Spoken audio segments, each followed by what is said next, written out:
Over the past summer, the slogan, "Defund the Police," gained widespread attention following the deaths of George Floyd and Breonna Taylor. It's been a rallying cry at protests in cities across the country. But according to a YouGov opinion poll in late May, less than 20% of American adults support the idea, with similar levels of support among Republicans and Democrats. It's noteworthy that neither presidential candidate supports the concept. It's inflammatory rhetoric, the effects of which have been felt here in West Texas. So tonight we ask, defund the police?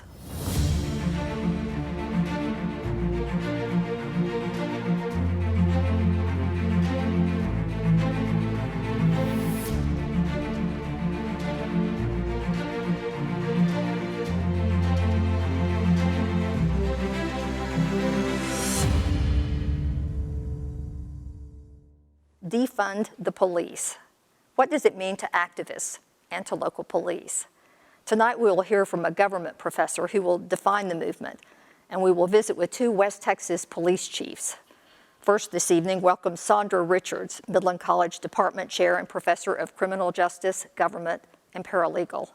Welcome, Sandra. Thank you. Thank you so much for being with us. We've heard that term a lot this summer, defund the police. What does it mean? You know, I really think it means different things to different people, right? There is a strain of defund the police that actually means defund the police and eventually abolish the police. It's a smaller thread. I think really, instead of defunding the police, I've seen activists and community leaders and protesters coalesce more along the definition of reallocation of funds rather than defunding the police. And what are the issues that sort of are driving the movement? Well, there has been sort of a low-level interest in defund the police that was renewed after the killing of George Floyd in Minneapolis. And so you start to see some of these conversations that have been ongoing re-energized. When we spoke earlier this week, you talked about how defund the police has been tried several different places. And I do think we need to talk a whole lot more about what that means. You said it means reallocate, and I think that's really important. It's been done in a couple of Texas cities. Could you talk about that? Yeah, it has. I mean, there has been some of what would fall under the defund the police movement. You see, for example, and like I said, it means different things in different communities, right? So in Harris County, for example, I saw that the DA took small levels of marijuana possession, and instead of putting people through the criminal justice system, she ends up providing educational programs for those people and keeps them out of the criminal justice system. It saved taxpayers $28 million, and it freed up police officers to go after more serious crimes, robberies and assaults and those types of things, because they weren't having to go back and fill out hours worth of paperwork for low-level nonviolent offense. I think you also mentioned Austin.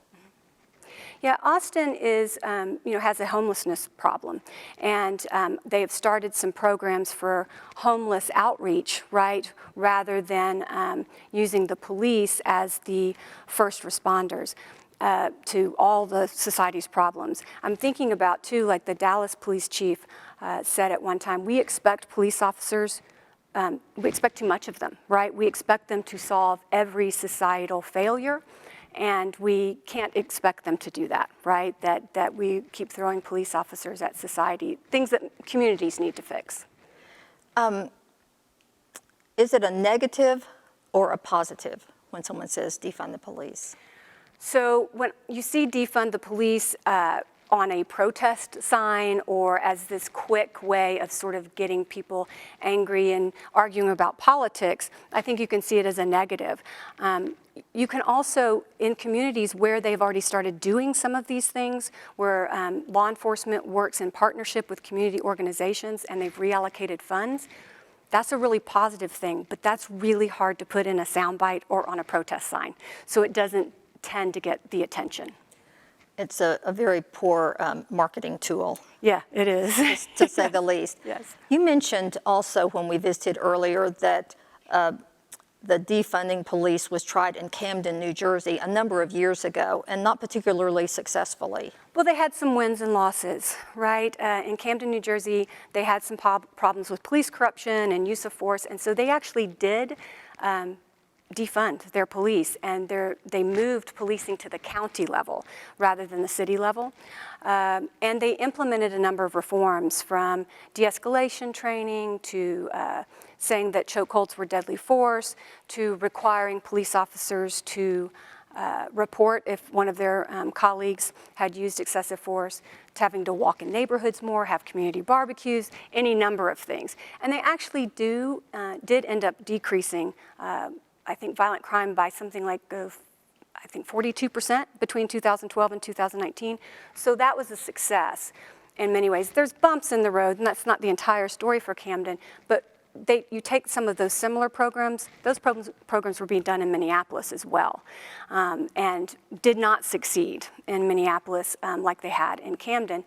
And I think part of the issue is, when you look at the statistics, in 2008, we had a recession, and a lot of police forces lost money, like a lot of other public services did. And just taking money away is not going to solve the problem, right? It leaves police officers with fewer resources to handle even more problems.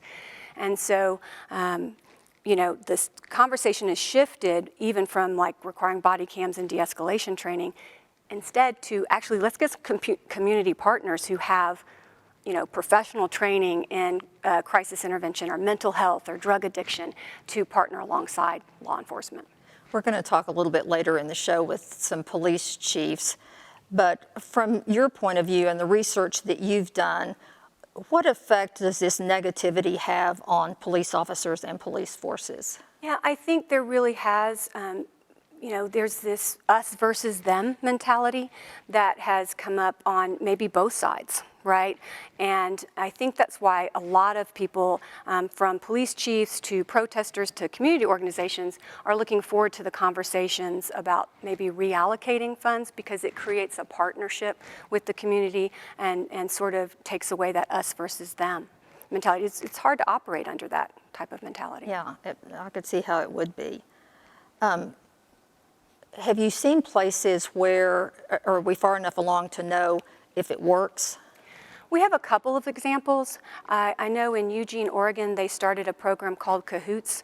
I always forget what each of they sound, but it's crisis intervention, where they have social workers and mental health professionals and even some medical professionals that will take calls. And last year, I think they ended up taking about 20% of the 911 calls, many of which are not emergencies. Maybe a cat in a tree? Yeah, well, yeah, it could be, right?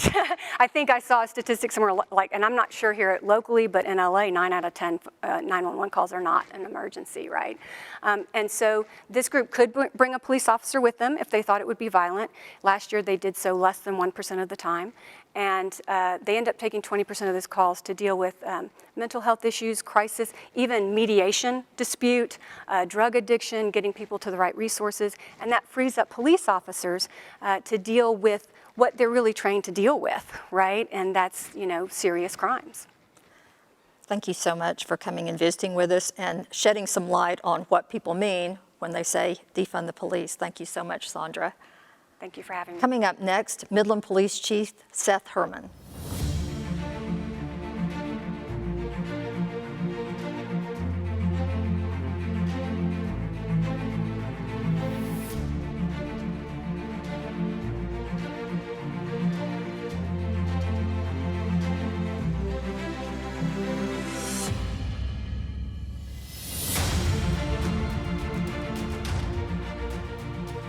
Chief Seth Herman was sworn in as the Midland Police Department's chief in December of 2018.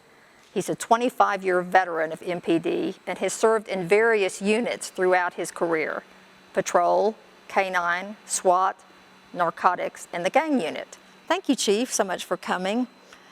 When you hear the term defund the police, what do you think? Well, it depends on the source. Obviously, from the police aspect, our concern is we're talking about cutting funding tremendously from departments that are always in need of funding for training, for equipment, to keep our men and women professional.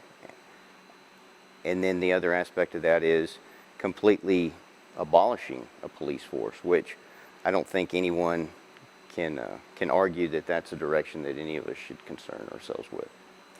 When the protests started, and since the protests have been going on for defunding the police, has there been any initiative in your department or any conversations about things that you should change? You know, we've been pretty, I don't know if it's lucky or we've learned over at least the last 30 years of my law enforcement career from other departments on what mistakes not to make. And so all of our focus with the Midland Police Department is on training and selection of personnel. And ongoing training, not only from the academy standpoint, but throughout their careers. So, you know, the statements of de-escalation training, those pushes, we've been doing that for years. The abolition of chokeholds. We haven't employed chokeholds for 15, 20 years. So all of these different ideas that are being brought to the forefront nationally, we've already addressed previously. So as far as new conversations with our personnel, what we're trying to do is just ensure that they understand that this is cyclical. These events, although they didn't happen here and weren't perpetrated by our personnel, they are going to negatively impact them for at least a while. And we just need to be prepared and vigilant and continue to train and continue to hire and retain the most professional police personnel possible. Talk a little bit more about your comment that this sort of thing is cyclical. Throughout my career, I came in the early 90s after Rodney King. And as everyone who can recall who's old enough, there were riots at that time, protests, very similar to what we're dealing with now after the death of George Floyd. And this has happened more than once within that 30-year period. So I've seen these events transpire. I've seen the riots. I've seen not necessarily the defund the police, but the resistance and the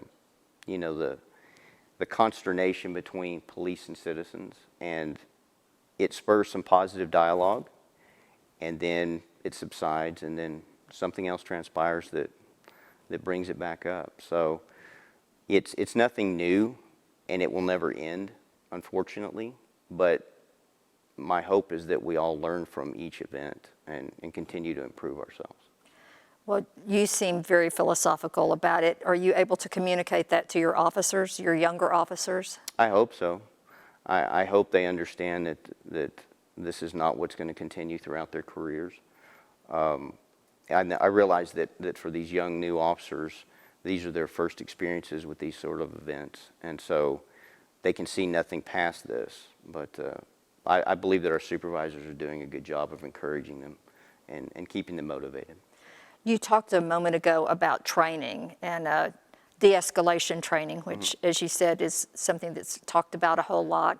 You also mentioned to me when we were visiting the other day that y'all have lots of anti-bias training. Can you talk a little bit about that? Of course, and that starts at the selection process, from our written exam to the psychological exam to the board interview for a prospective candidate, and then continues through the academy, and then ongoing training through the field training officer program, and on a almost monthly or bi-monthly basis for each officer once they're out of the program. We focus so much effort on ensuring that we do not have or retain officers who show any kind of bias towards a specific demographic. The only bias that we as police should show is towards the criminal element. And so it's impressed upon our personnel repeatedly throughout their careers that it's unacceptable. I can't think of any better way to combat such events and those sort of personalities that should not be in law enforcement. Has the current climate impacted your ability to recruit officers? We haven't seen a decline in our recruitment capabilities. In fact, unfortunately, and this is an unfortunate aspect of the oil field, is with the economic downturn that we're experiencing right now, we've had an uptick in actual applications. Now, again, that doesn't change our selection process. We may have 40 applicants, and that may whittle down to 3 candidates who actually make it into the academy. But at least we have a larger pool to pick from. Are there police unions in Midland or in Texas? No, ma'am. Not in the Midland Police Department. I couldn't speak for other agencies, but we do not unionize. We don't recognize unions. There are associations, but there's no bargaining capabilities. I think unions are a huge concern and may be a very big catalyst for why we're in the position we're in, nationally anyway. Talk a little bit more about that, what you mean when you say that. Well, and I've had this discussion with several chiefs of police, and I think we're all in concert that unions, although just like with any other faction, when they were begun, there was a positive aspect to them to protect an employee from unfair, termination or persecution, for lack of a better term. Well, those have evolved into very powerful groups that now can prevent an officer who should be terminated from a law enforcement agency from not being terminated. And so you see that regression in their law enforcement capabilities and their attitudes and their performances that eventually lead to something very egregious like what we witnessed throughout the country. One more thing, I'd love your thoughts on body cameras, and do your officers wear them? They do, yes, ma'am. We began our body camera program in 2014, and of course, initially for the old dogs like myself, we were a little concerned, but they have been a tremendous benefit. More often than not, what they've done is protected our officers from let's say, false reports and false allegations, and so they've really provided us a very clear perspective on how professional our police are actually performing their job. One last question. You had talked a few minutes ago about, or we talked in the previous interview, about the police being asked to solve all the problems. Mm-hmm. So do you see a way that defunding the police or shifting some of the agencies would be of help to you all? Most definitely. I think that, and it's already been touched upon, and you and I discussed it the other day, but police have been called upon now to solve the world's problems, at least the nation's problems, and we're not sufficiently equipped for that. Our main function is to enforce the law and protect lives. And so I would love to see some of these other programs come to fruition that deal with those aspects of societal concerns that we are not equipped to deal with and should be dealing with. Everything has been thrust upon us thinking that we're the go-to for everybody's problems, when in fact that's not what our training is geared around, and it's not what we select people for. So I would like to see this term defund the police lead into more of an allocation of resources for other entities that are specifically trained and equipped to deal with these other issues within society.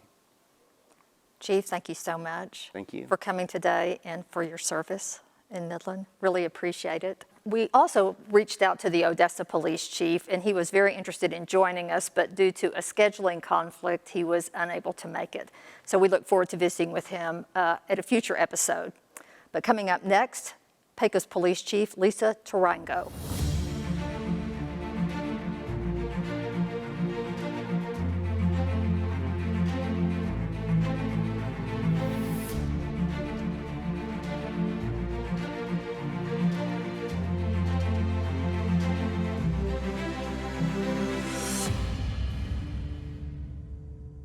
Chief Lisa Tarango has served as Chief of Police in Pecos since October of 2018. She's been in law enforcement for nearly 30 years, serving previously as a patrol officer in both Pecos and Fort Stockton.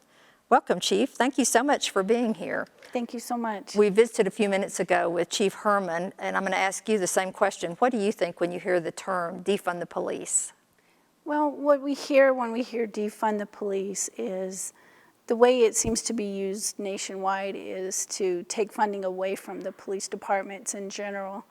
And the hopes are that instead of taking away, there's going to be an addition to, and it's other avenues or resources that need to be used to help the police when combating several issues.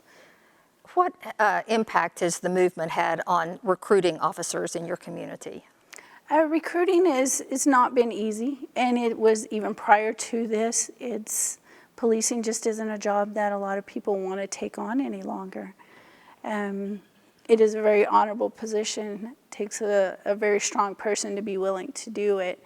And so in our recruiting efforts, we have great support from our city council, who's willing to, help us with efforts to recruit and hire, good quality candidates.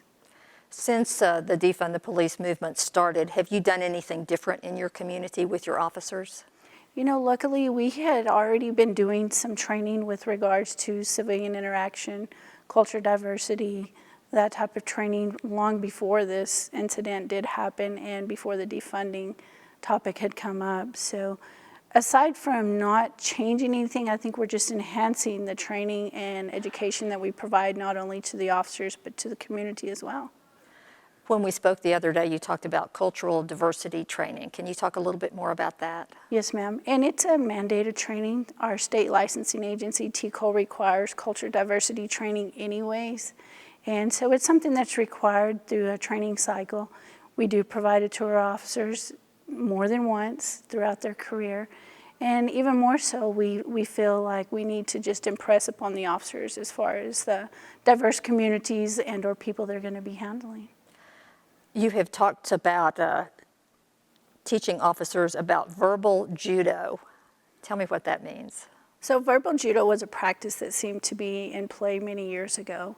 And it's more of if you can de-escalate a situation by talking someone down, not raising your voice, remaining calm in a high-stress situation, many times it'll help to de-escalate the situation instead of get it more increased with anger or loud voices. Instead, if you continue to use a calm voice, a lot of times you may see a better reaction.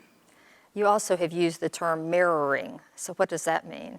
So if somebody's trying to talk to you calmly and maybe in the high stress moment, your voice may get a little louder. You try to back off and mirror the voice that they're giving you at that moment.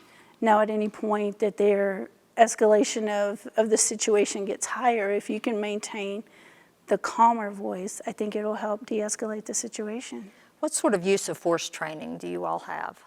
And we have all kinds of use of force training, and a lot of it is less than lethal force. We have a very active SWAT unit that helps throughout this West Texas area. With their monthly training, we were able to train our entire patrol division with our SWAT unit. And so aside from training someone on a scenario, we give them real life scenarios and we have them go out and practice that real life scenario. So instead of just, say for instance, putting a taser in their hand and saying this is how it works, we give them real life situations and we use dummies or other type of devices to teach them how to react in that certain moment. When we spoke to Sandra Richards earlier in the program, she said that police have been asked to solve lots of structural problems such as homelessness and mental illness. Do you find that to be true? I do find that to be true. I always say when nobody really has an answer for a societal issue, they reach out to the police to try to figure out what are we all going to do. And so with that being said, we do have a lot of extra training that we give with regards to mental health. We work closely with mental health experts. We deal a lot with homeless issues, domestic issues, and a lot of it may not be criminal in nature, but yet the police are looked to try to find a resolution. Do you find that it's difficult to train officers? You're in sort of a remote part of the West Texas. Yes, ma'am. I wouldn't say it's hard. We pride ourselves at Pecos Police Department on kind of being a training hub for the West Texas area. We offer a lot of training, not just to our officers, but we open it up to this local area and we invite, any agency that would like to attend, we certainly would like to have. And one final question. How do your officers feel about the current circumstances? Are they feeling negatively about it? I wouldn't say negatively. It's very disheartening to see what's happening and the reaction people have towards police. I have them maintain professionalism and respect, and I try to remind them that you give them the respect no matter what. We ask police to take a lot of criticism and a lot of maybe bad language towards them, but as long as they maintain their professionalism, that's what's required within our department. Thank you, Chief, I appreciate so it much. very Really much. appreciate it. Yes, ma'am. Coming up, details about the piece of art behind me.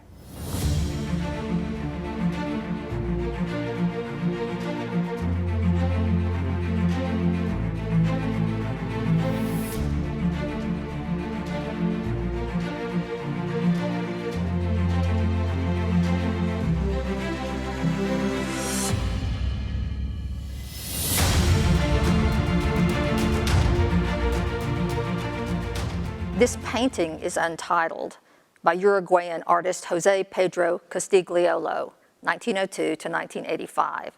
His works incorporate black shapes, adding to a sense of aggressiveness between the shapes and the colors. His repetition of floating shapes accumulates to create a system of permanent rhythm and perpetual mutation. You can see his work and many others of modern art at Baker Shore Fine Art Gallery in Midland. Coming up on Basin PBS, PBS NewsHour Debates 2020, presidential debate Thursday, October 22nd at 8 p.m. Emanpour & Company, weekdays at 10 p.m. Finally, thank you for watching One Question. We'll be back each Monday at 5 following Basin Life, where we will answer the questions you want to know from the people who know. If you have a question, send it to us at onequestion@basinpbs.org. Next week, we will ask the question, election results, when will we know? We'll talk to county election officials from Midland and Odessa. Up next, BBC World News America with Katty Kay. I'm Becky Ferguson. Good night.